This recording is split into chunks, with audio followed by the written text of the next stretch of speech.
Quand est-ce que le centre a été créé et dans quel contexte? On l'a lancé officiellement en mars 2015, mais il y a eu un travail qui s'est fait avant. Pendant un an, à l'époque, je travaillais à la police de Montréal. Le contexte est fort simple, c'est qu'on s'est rendu compte très rapidement que la seule alternative qu'on donnait aux parents ou aux proches, qu'il y avait des personnes qui se radicalisaient ou qui présentaient des vulnérabilités en matière de radicalisation, c'était d'appeler la police ou d'appeler une institution publique, le ministère de la Santé, etc. Et on a aussi remarqué qu'il y avait des parents ne voulant pas que la machine judiciaire s'enclenche, ne voulant pas qu'il y ait une judiciarisation de leur enfant ou de leurs proches, gérer le problème à la maison. L'objectif du centre, c'est vraiment d'aider et d'accompagner les personnes. L'objectif du centre, je dirais, 60% de nos activités, c'est d'abord, avant tout, ce sont des activités de prévention en amont. C'est-à-dire, nous, on prend le pari, c'est que si des gens sont informés sur des facteurs de vulnérabilité, sur des comportements susceptibles d'amener les gens à se radicaliser, etc., si les gens ont des outils, ont les connaissances, la prévention se fait de manière plus efficace. Notre mandat, c'est vraiment la prévention, c'est vraiment la prévention en amont, c'est anticiper ces phénomènes-là. Ça, c'est la première élément qui nous différencie. Donc, on ne le fait pas seul, on le fait de manière en partenariat. On n'impose pas une vision. Donc, on travaille avec les maisons de jeunes. Quand on va dans une ville, à Sherbrooke par exemple, on collabore avec la maison de jeunes, par exemple, de Sherbrooke. Quand on va à Gatineau, etc., partout où on va, on le fait avec les gens parce qu'on a besoin de l'expertise locale. Nous, on amène une connaissance fine du problème, du sujet, mais on s'appuie sur l'expertise locale et on fait des initiatives de manière conjointe et c'est plus efficace. Puis, on a un autre volet qui est l'intervention psychosociale, la prise en charge. Ça, je dirais, c'est environ 30% de nos activités. On intervient direct auprès de la personne, dans son milieu de vie, et surtout, nous analysons, nous prenons en charge nos cas avec une équipe multidisciplinaire. Donc, quand on a un cas de radicalisation avéré ou qui nous inquiète, ce n'est pas le psychologue qui le regarde seul. Ce n'est pas le travailleur social qui le regarde seul. C'est l'équipe des gens au centre qui ont la compétence. Nous analysons le cas de manière en interdisciplinarité. Ça nous permet évidemment de ne pas échapper à l'analyse du cas. Nous, on n'aborde pas la question de la radicalisation sur un angle clinique. Pas du tout. Vous savez, moi, je rencontre toutes ces personnes-là. Au début, dès qu'on est proposé, ils venaient au centre, on va rencontrer un psychologue. Ils disaient, je ne suis pas malade. Je n'ai pas besoin d'un psychologue, je ne suis pas fou. C'est la société qui a un problème. Donc, on a très rapidement vu que ce n'est pas un enjeu clinique. Au début du centre, je me rappelle, je suis intervenu au Conseil de sécurité à New York où je disais, vous savez, être radical, c'est une bonne chose. C'est vrai. Le problème, ce n'est pas le mot radical. Le mot radical, c'est un mot noble. Gandhi, Luther King, Mandela, c'est des gens qui étaient des radicaux à leur période. Mais ce qui pose problème, c'est la violence. C'est le fait d'utiliser la violence pour des fins idéologiques politiques. Donc, on n'a pas à incriminer, à s'attarder à la question de la radicalisation. C'est la violence qui est notre principal adversaire. C'est le mot violence, en fait. Et ça c'est un des enjeux. Ça ne veut pas dire qu'au centre ici, on n'a pas d'enjeu sécuritaire. Non, l'enjeu sécuritaire est transversal à tout ce que nous faisons dans la prise en charge. Quand on prend quelqu'un en charge au centre radicalisé, si on s'aperçoit à un moment donné de la prise en charge que cette personne pose un enjeu de la sécurité, nous allons informer la police. Bien sûr. Alors donc, on essaie de mixer à la fois l'approche qui est de protéger le grand public, mais en même temps l'approche qui tient beaucoup au Québec, au Canada, on croit beaucoup à la réhabilitation. Donc l'équipe de recherche au Centre de prévention de la radicalisation menant la violence, elle a un rôle en fait de transfert de connaissances et de production de connaissances. L'idée, c'est que les structures de pratique, souvent, en particulier dans le domaine de la prévention de la radicalisation menant la violence, ont tendance à développer des programmes, des stratégies, des pratiques de prévention, sans nécessairement regarder ce qui se fait du côté de la littérature scientifique ou de la science en tant que telle. L'idée d'avoir une structure de recherche à l'intérieur d'un milieu de pratique comme le centre de prévention, c'est d'avoir des chercheurs qui vont informer le développement finalement des programmes et des stratégies, et donc se baser sur vraiment des résultats scientifiques concrets. Donc nous, notre objectif, c'est un peu ce transfert, c'est d'être une courroie de transmission entre d'un côté les milieux universitaires qui produisent de la connaissance sur la radicalisation menant la violence, et les milieux de pratique qui vont ensuite mettre en œuvre les stratégies de prévention. Est-ce que la section recherche est indépendante de la cellule d'intervention? Je sais que vous avez une cellule d'intervention avec une ligne.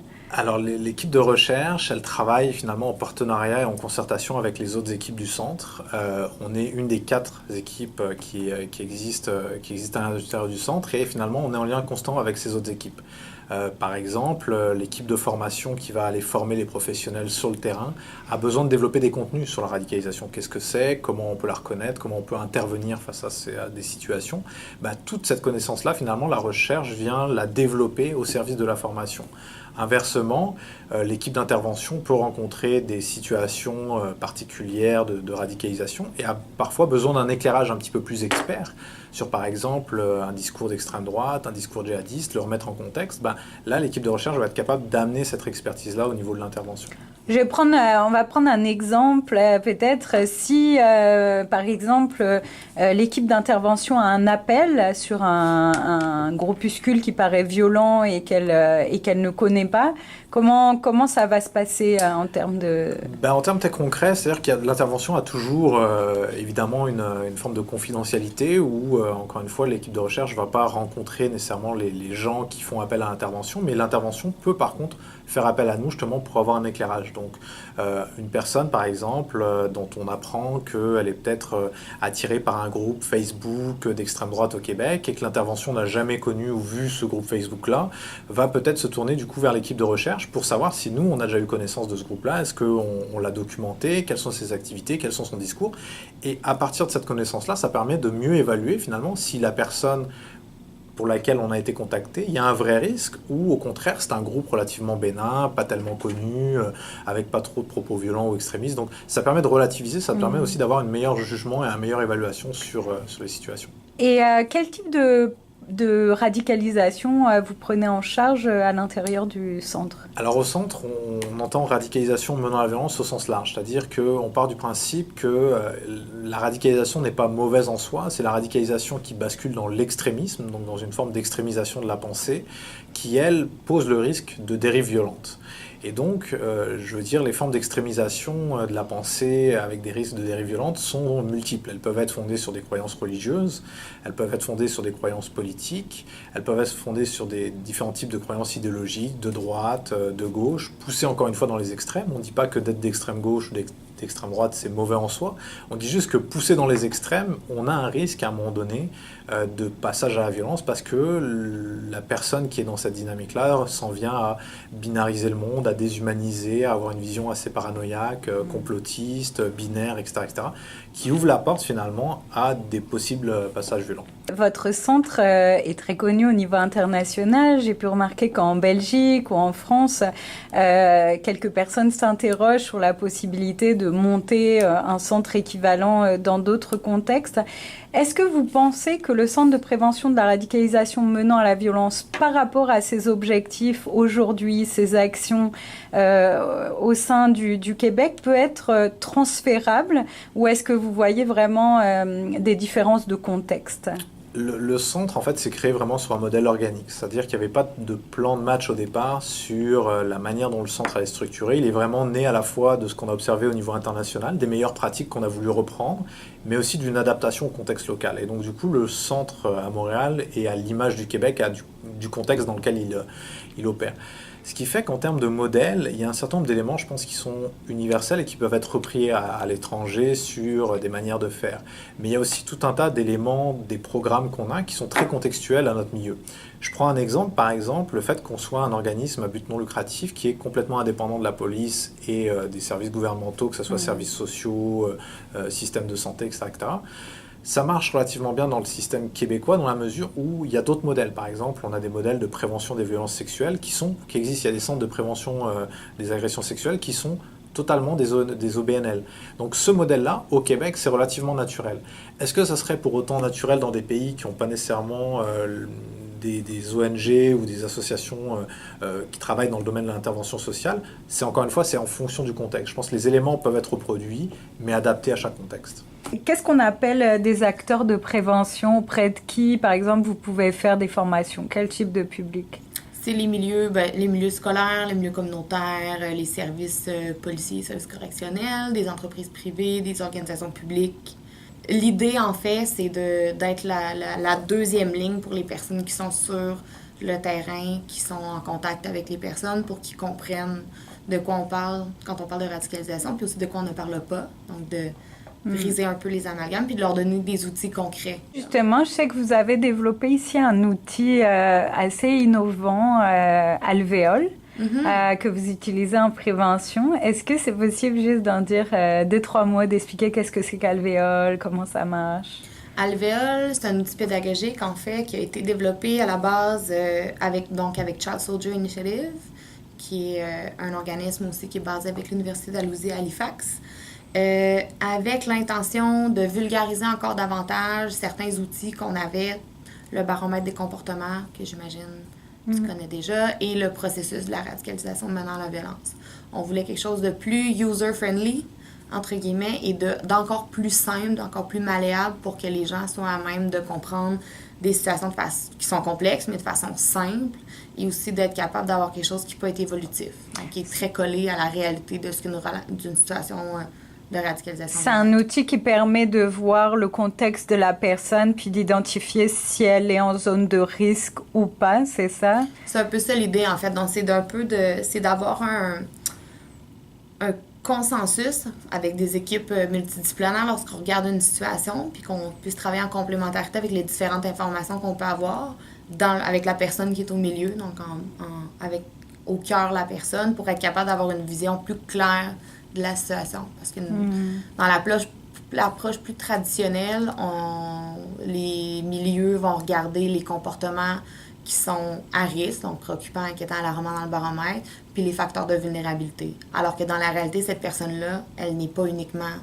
son comportement qui préoccupe. Elle évolue, elle a des parents, elle a des amis, elle a certainement plein de choses positives aussi qui se passent dans la vie, des facteurs de protection, des acteurs de prévention qui sont déjà là. Au niveau des formations, quel objectif vous visez? Est-ce que c'est la prévention? Est-ce que c'est informer? Chaque formation a des objectifs différents, mais je dirais que de façon générale, essentiellement, ce qu'on veut, c'est que les gens comprennent de quoi on parle, quand on parle de radicalisation, donc que ce soit tous les types.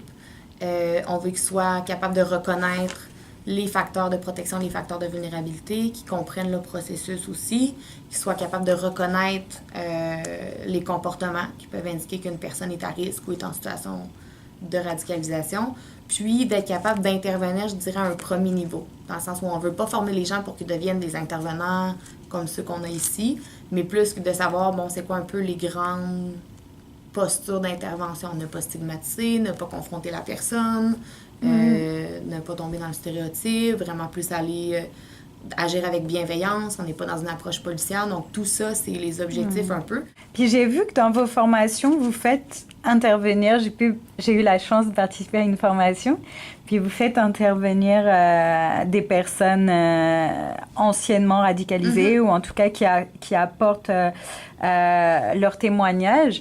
Est-ce que vous pouvez me dire justement qu'est-ce que ça apporte selon vous ce témoignage vivant par rapport aux formations? Est-ce que vous avez des retours positifs? Qu'est-ce que les gens vous disent en fait là-dessus? L'ajout en fait des personnes anciennement radicalisées. Donc ça, au niveau du transfert de connaissances, c'était très fort puisqu'il y avait quand même un impact en fait vraiment significatif.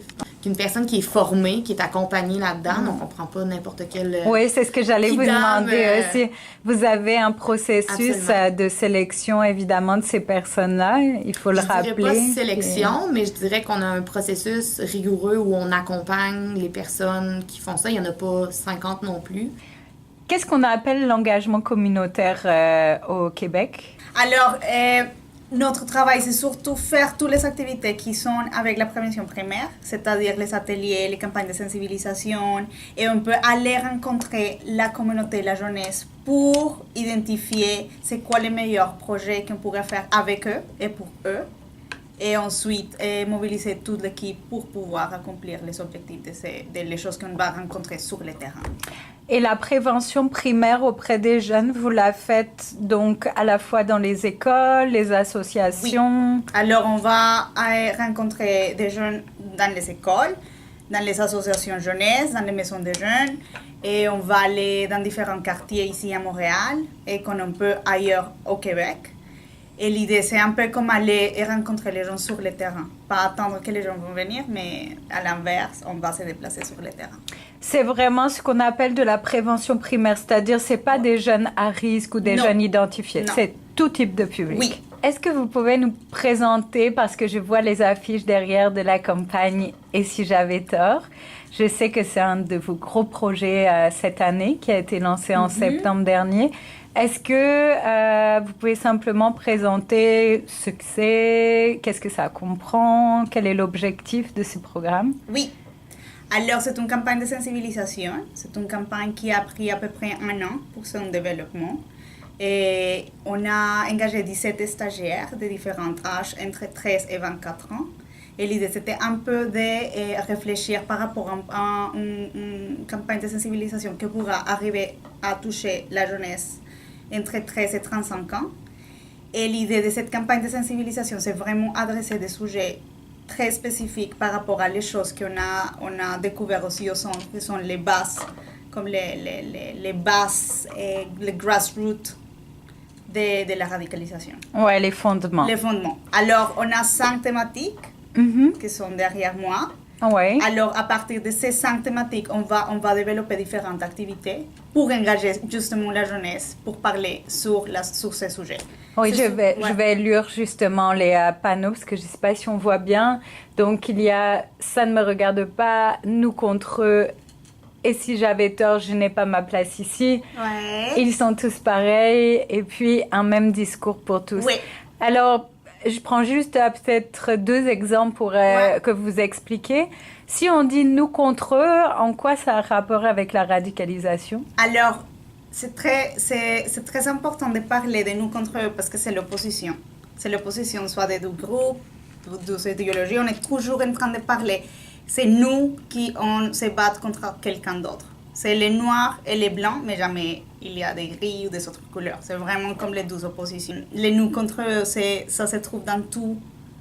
Je dirais que dans tous les partis de toute la radicalisation, peu importe l'idéologie, on va commencer à mettre vraiment 2 équipes. On va construire 2 groupes opposés. Oui. Et on va toujours se battre. S'opposer. Exact. Opposer les 2 groupes. Par exemple, minorité, majorité, etc. Oui. Et je n'ai pas ma place ici, ça semble dire que la radicalisation a à voir avec le sentiment d'intégration et d'identité, d'appartenance. D'appartenance, oui, absolument. Je pense que c'est un des sentiments ça commence parfois par ça, de se sentir un peu isolé, de se sentir qu'on n'appartient pas à la société où on est. Et les activités que vous faites auprès des jeunes, est-ce que vous arrivez à avoir des retours? Est-ce que vous voyez que ça leur parle, ces activités? Alors, oui, on a différentes activités, on a des ateliers, on a des vidéotémoignages. C'est la démarche participative, oui, en fait, que vous utilisez. Absolument. Et pour nous, c'est vraiment important. Même avec les stagiaires, vous dites que vous avez 17 stagiaires. Oui, je pense que pour nous, c'était vraiment important de vraiment faire quelque chose avec les gens. Parce que si on veut que ça parle à la jeunesse, il faut engager la jeunesse. Alors, j'ai vraiment une question concrète. Comment se passe l'intervention au centre? Et est-ce que c'est c'est toujours par le biais des appels? Déjà, juste expliquez-nous qu'est-ce que c'est la ligne d'appel. Oui, nous avons une ligne d'appel qui fonctionne 24 heures sur 7. La ligne d'appel, c'est confidentiel, anonyme. La ligne d'appel, la fonction, c'est de faire de l'écoute, mais aussi c'est une ligne de demande d'assistance. Alors, la personne peut nous appeler. Il y a des gardiens de la ligne qui vont prendre note de questions et des inquiétudes de la personne. Après, l'information va être référée à quelqu'un de l'équipe d'intervention. Vous êtes combien dans l'équipe d'intervention? Dans l'équipe d'intervention, nous sommes en train de recruter parce qu'on a eu des changements de personnel. Pour l'instant, nous sommes 3 personnes, mais on va devenir une équipe de 5 personnes prochainement. Parce que justement, vous avez plus d'appels? Pas forcément parce qu'on a plus d'appels, mais parce que les cas nous demandent plus de ressources. Les profils évoluent depuis 3 années. Vous voyez des évolutions? Oui, ça évolue, ça change par rapport c'est vraiment relié aux événements nationaux et mondiaux. D'accord, c'est connecté à l'actualité. Oui, mais aussi à la politique, aussi à la prise de décision de certains gouvernements. Donc c'est vraiment très lié à l'actualité. Vous prenez tout type de radicalisation? Oui, tout type de radicalisation. Et ça, c'est pour différentes raisons. La première, c'est si on prend juste tout type de radicalisation, ça a l'air qu'on est en train de cibler une communauté. Deuxièmement, parce que d'un point de vue théorique, il n'y a pas de justification pour travailler juste au type de radicalisation. Ils se ressemblent beaucoup. Ce qui change, c'est vraiment le contenu, mais il y a beaucoup de ressemblances. Oui. Vous voyez des liens entre l'extrême droite, l'extrême gauche, la radicalisation islamique. Il y a pour vous, ça a un sens de traiter ça en même temps. Et la particularité du centre, c'est que vous intervenez uniquement de façon volontaire, c'est-à-dire si la personne est d'accord. Ça pose tout de suite une question, on se dit, mais comment vous faites si un jeune refuse de vous rencontrer? Par exemple, si vous avez un appel des parents qui sont inquiets, et puis j'imagine que le jeune n'a pas tout de suite envie d'être aidé. C'est quoi votre point d'entrée? Comment vous faites avec ce type de cas? Oui, d'abord, on n'est pas obligé d'intervenir auprès de jeunes. On va privilégier toujours l'intervention indirecte. Ok. Ça veut dire que si les jeunes ont déjà un lien de confiance avec une personne, on préfère outiller la personne qui est en rapport de confiance avec les jeunes que nous intervenir. Donc, pour nous, c'est mieux que ce soit la communauté, l'entourage ou les personnes qui sont déjà là qui travaillent avec lui. Et notre rôle, ça sera juste de supporter. De les conseiller. Et de conseiller, de les guider à la personne qui est en relation avec les jeunes. Dans ces cas, vous faites une stratégie avec la famille ou avec parfois l'école ou... Oui, on fait la stratégie avec la personne qui nous a demandé l'aide et avec les personnes qui on pense que c'est important qui embarquent.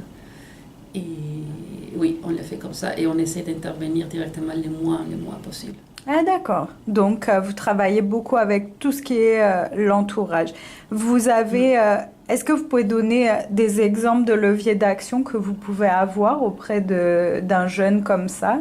Quel type d'intervenant vous pouvez contacter pour essayer de le prendre en charge? Ce n'est pas forcément des intervenants qui vont faire la prise en charge, mais des personnes significatives pour le jeune. D'accord. On trouve que ça va être c'est plus puissant de quelqu'un qui est significatif pour le jeune puisse s'établir, travailler avec lui, qu'introduire quelqu'un qu'il ne connaît pas. Est-ce que vous avez un profil des intervenants? Quel type de formation ils ont dans votre équipe? Est-ce qu'ils ont tous la même formation? Tous ont une formation différente. Ils ont tous une formation de base, soit en psychologie, ça pourrait être sexologie, ça pourrait être travail social. Sans le type de background académique qui ont les gens qui travaillent en intervention. Mais ce qui est plus important, c'est les compétences et l'expérience concrète qu'ils ont, c'est le type de travail et aussi la personnalité.